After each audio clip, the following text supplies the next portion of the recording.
اهلا بيكم في فيديو جديد لفيلم جديد. حدوتتنا النهارده من الفيلم الكوميدي لاكي ترابل. قبل ما نبدا ما تنساش تعمل لايك وشير للفيديو وتشترك في القناه لو مش مشترك وتفعل الجرس علشان يوصلك اشعار بكل فيديو بنعمله. بيبدا فيلمنا مع سلافا مدرس في مدرسه وبيكتب روايات، وفي يوم كان سافر لموسكو علشان يروح يقابل واحد ويعرض عليه الروايه الجديده بتاعته وينشرها.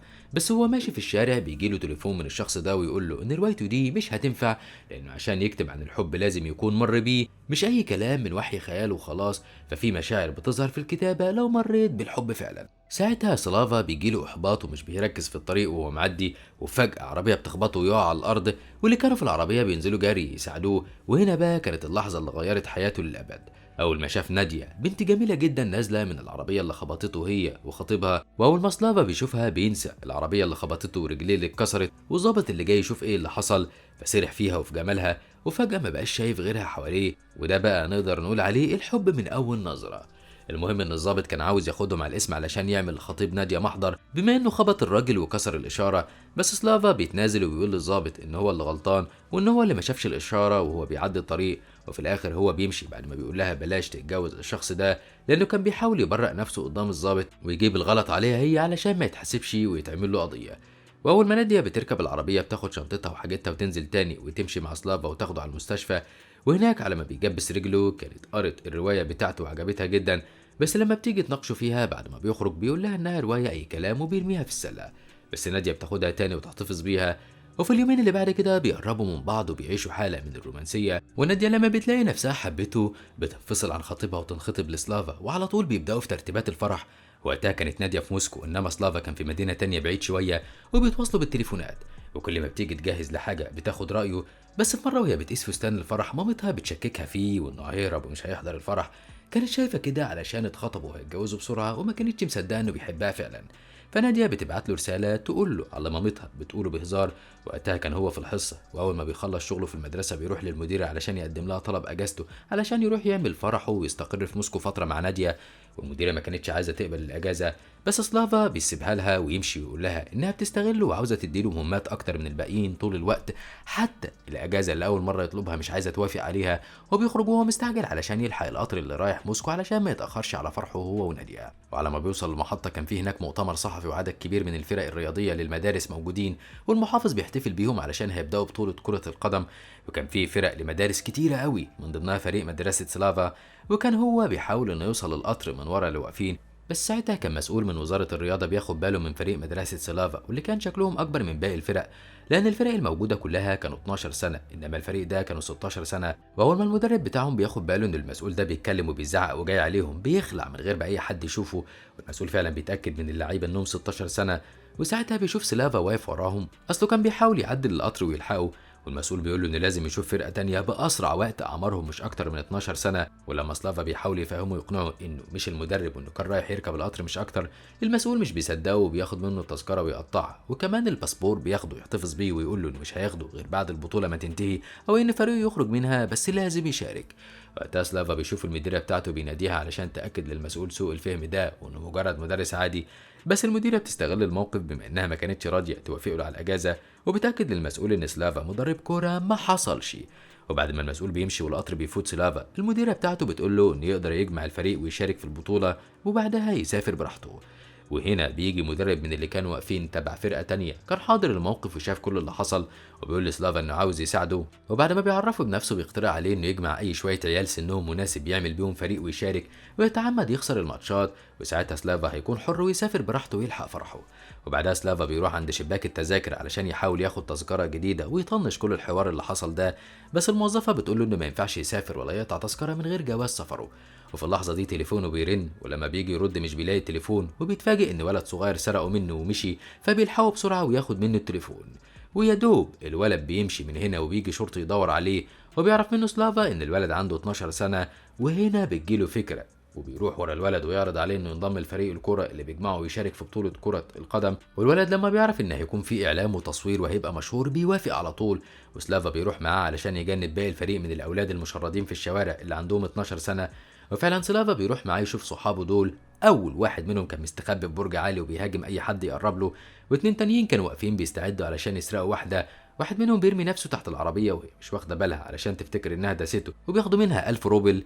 واتنين تانيين كانوا بيسرقوا الناس باحترافية على الشاطئ على أساس إنهم بيلعبوا وبيعملوا حركات بهلوانية وبيقلبوا الشنط بخفة. واحد تاني بنضارة كان بيطلب من بياع البطيخ إنه يديله بطيخة، ولما الراجل بيرفض بيكسر له العربية ويخلي البطيخ كله يقع على الأرض. ولما الراجل بيجري يلم اللي وقع، كان الولد أخد 3 بطيخات، واحدة على راسه واتنين في إيديه، وهرب بيهم مع سلافا. شوية ونادية بتتصل بسلافا وتسأله اتأخر ليه، وساعتها هو بيكذب عليها وبيقول لها إن الدكتور أخد منه التذكرة والباسبور علشان يمنعه من السفر، لأن الأكل اللي أكله امبارح وهو على القطر كان مسمم وانتقل بسببه للمستشفى، ولازم يفضل هناك لغاية ما يتحسن شوية. وبيطلب منها إنها تأجل الفرح أسبوع على ما يخرج من المستشفى ويروح لها، أو على الأقل تأجله يوم واحد، أصله كان بيخطط إنه يشارك في أول ماتش ولما يخسروا يسافر لها على طول. ساعتها نادية بتضطر تقول للمعازيم اللي كانوا اتجمعوا في القاعة خلاص إن سلافا حصلت له حادثة، وإنه هيجي بكرة، والنهاردة هي هتحتفل معاهم وبكرة يحتفلوا تاني، يعني الفرح هيتعمل مرتين. وقتها سلافا كان جمع الفريق بتاعه من الأولاد المشردين، وبعد ما عرف اسم كل واحد منهم مسجله بيقول لهم يقابلوه بكرة الساعة 9 الصبح في الملعب، وإن اللي هيتأخر مش هياخد الزي بتاعه.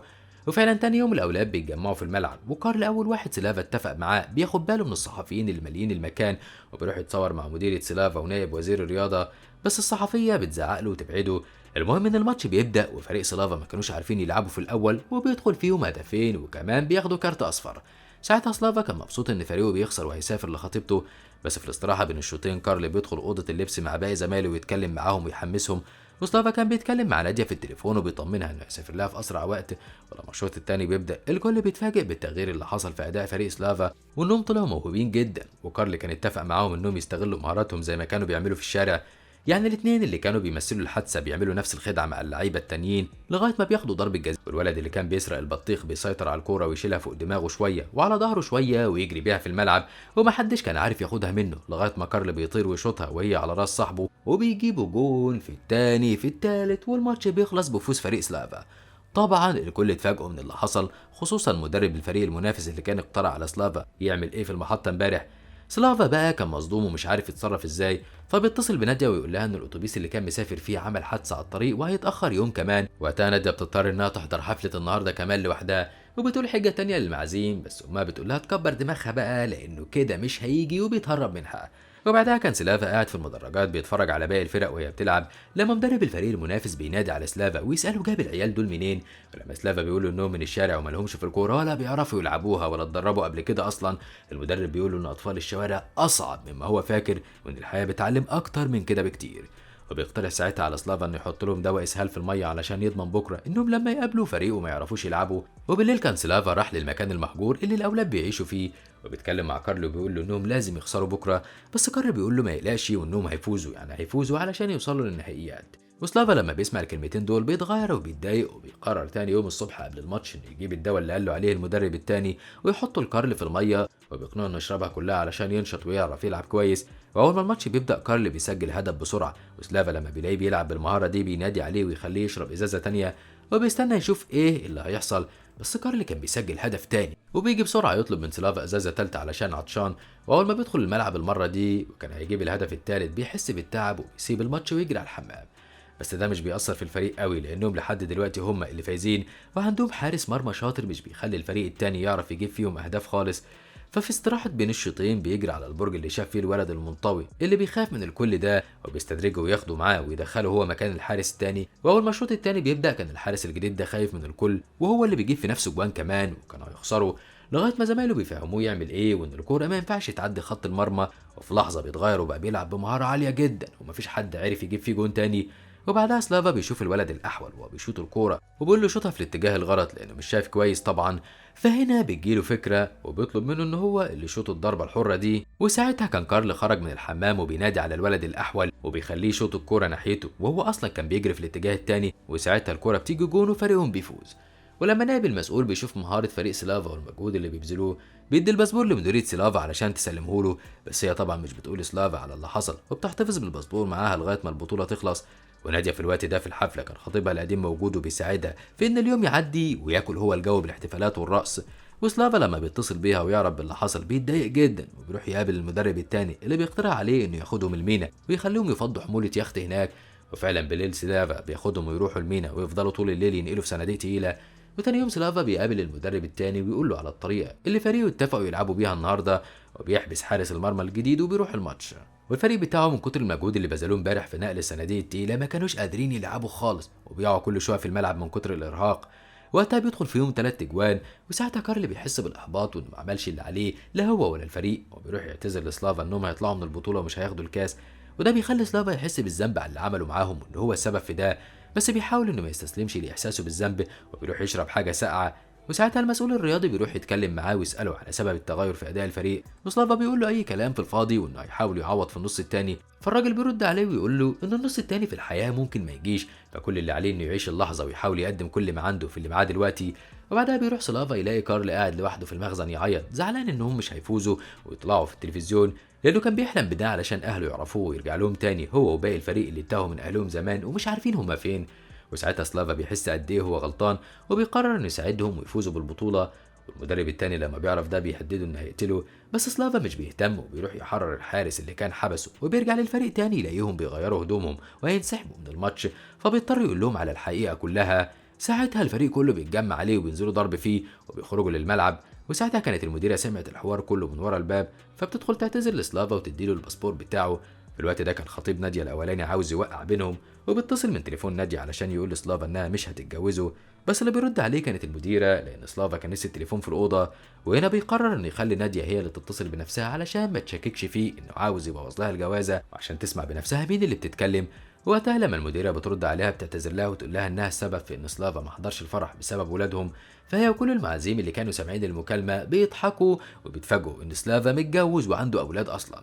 وفي الشوط الثاني للماتش كان فريق سلافا بيلعبوا بكل شجاعه وبيفوزوا 4-3 وبيتاهلوا للنهائي. وساعتها لما بيتصل بنادية وبيقول لها انه جاي تاني يوم خلاص بتتخانق معاه وتقفل التليفون، وبنعرف انها اصلا كانت فقدت السيطره على اعصابها وبوظت الحفله وكسرت كل اللي فيها. ولما كارل بيشوفه حزين بيعرف اللي حصل وبيطمنه ويقول له انها زعلانه، بس شويه لما تشوفه فاز بالبطوله وتعرف انه ما كانش بيخدعها ولا حاجه هتجيله جري. وفي اليومين دول قبل النهائي الفريق بيتدربوا بشكل مكثف، وفي يوم الماتش المدرب التاني بيهدد سلافا بشريط الفيديو اللي كان مسجله عليه لما كان الفريق بينقلوا الصناديق في المينا، وبيهدده انه هيبلغ عنه وعنهم انهم عصابه وسرقوا بضاعه من المينا. وبنعرف ان المدرب ده كان عاوز يفوز بالبطوله باي طريقه علشان ياخد الجائزه اللي كانت 500 الف روبل. وبالليل لما سلافا بيحكي الفريق الوضع بيتفقوا انهم لازم يسرقوا الهارد من الخزنه، وكانت الطريقه الوحيده لده انهم يسيبوا الفريق التاني يسجل 3 اهداف في البدايه علشان المدرب يقلع الجاكيت اللي فيه مفتاح الخزنه ويعرفوا ياخدوه منه، لانه متعود انه ما يقلعش الجاكيت غير بعد الفوز، بيتفائل بكده يعني. بس لما بيجوا ينفذوا خطتهم وقت الماتش المدرب مش بيقلع الجاكيت ولا حاجه، وساعتها المديره بتتدخل وتروح تطلب منه انها تاخد الجاكيت بتاعه لانها بردانه، فهو بيديهولها على طول. وهي بقى بتاخد المفتاح وتديه لسلافا علشان يروح اليخت بسرعه ويسرق الهارد، بس اليخت كان ساعتها في وسط البحر بيهربوا البضاعه اللي سرقوها من المينا ويدبسوا العيال فيها. فسلافا بياخدها عوم لحد هناك ويتسحب من غير ما العصابه تشوفه وبيدخل يفتح الخزنه وياخد الهارد، بس المدرب كان عارف ان المفتاح اتاخد من الجاكيت بتاعه وبيروح على اليخت بسرعه علشان يلحق سلافا قبل ما يبوظ له كل حاجه. بس سلافا كان اتصل بمديره المدرسه وقال لها على اشاره تقولها للفريق وانهم يقدروا يلعبوا بجد بقى. وفي لحظه الفريق بيتغير 180 درجه، وبعد ما كانوا بيمثلوا انهم تعبانين بيسيطروا على الملعب وبيسجلوا هدف في الثاني في الثالث لغايه ما بيفوزوا بالماتش. ساعتها كان المدرب اخذ الهارد من سلافا ورجع بلانش للشط الثاني، بس سلافا بيتعلق في اللانش بسهم صيد ضربوا عليه.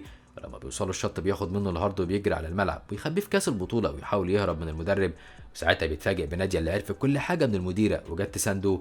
وفي الاخر فريقه هو اللي بيفوز بالبطوله وبياخدوا منحه من الحكومه انهم يتعلموا ويتدربوا وبقوا فريق بجد الكل بيعمل له الف حساب. وسلافا بيتجوز نادية وبيعملوا فرحهم على الشط بحضور عيلتها وفريق الكرة اللي غير له حياته وخلى ليهم هدف وفرصة في الحياة تاني بعد ما كانوا عايشين في الشارع على السرقة والنهب. وبكده يخلص فيلمنا وحكايتنا النهاردة. ما تنسوش الدعم باللايك والشير والاشتراك في القناة وتفعيل الجرس علشان يوصلكم مننا كل جديد.